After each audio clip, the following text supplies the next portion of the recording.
Cuando nosotros otorgamos crédito, normalmente evaluamos antes de otorgar el crédito, pero como decíamos hay que hacer un seguimiento posterior, y si el cliente empieza a entrar en incumplimientos tenemos que ser capaces de poder cobrar al cliente, ¿no? Entonces tenemos que tener capacidad de cobranza, y para poder tener una capacidad de cobranza el cliente tiene que ser ubicable, tenemos que tenerlo ubicado. ¿Dónde lo podemos ubicar?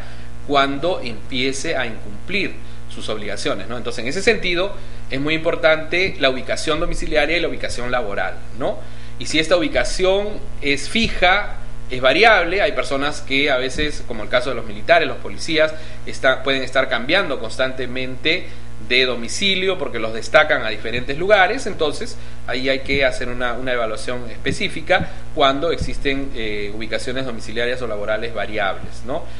Otro punto importante a evaluar en la gestión de riesgo crediticio dentro de lo que es la ubicación domiciliaria y laboral es si esta ubicación es accesible o es inaccesible, ¿no?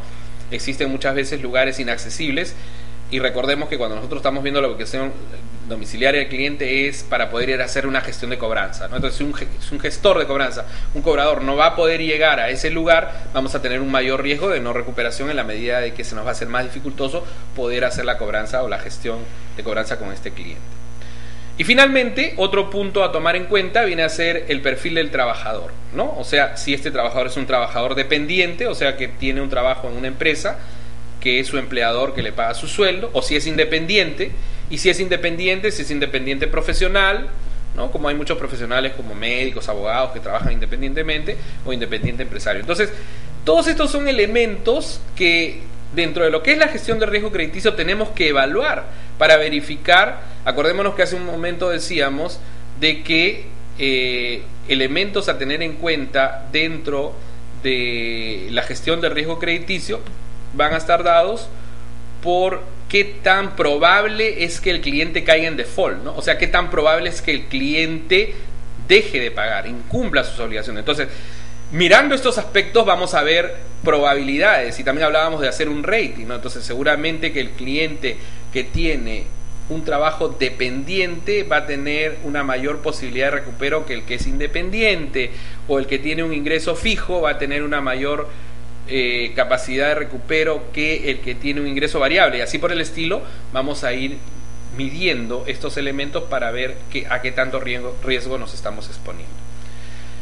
Por eso es que normalmente entre los requisitos que usualmente se piden para otorgar un crédito a una persona natural es que la persona sea residente en el país, ¿no? Pues imagínense prestarle a alguien que reside en otro país, después cómo lo ubicamos, que tenga un domicilio estable, que tenga un ingreso mínimo en función al monto que le estamos prestando, ¿no? Y que este ingreso, dependiendo de la política de cada institución financiera, determine pues si debe ser estable o si puede ser inestable con algún tipo de restricciones.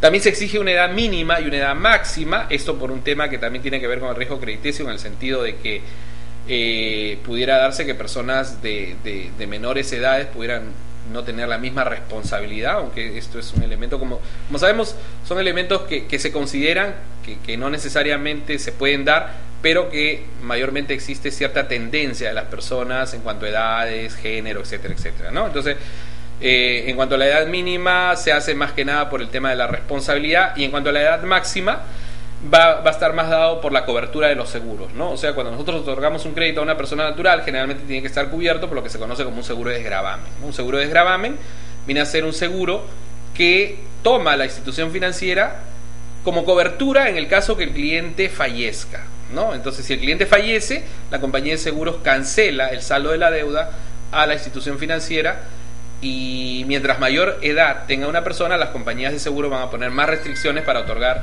este tipo de seguros de desgravamen. Otro requisito que se exige es tener algún grado de antigüedad o continuidad laboral.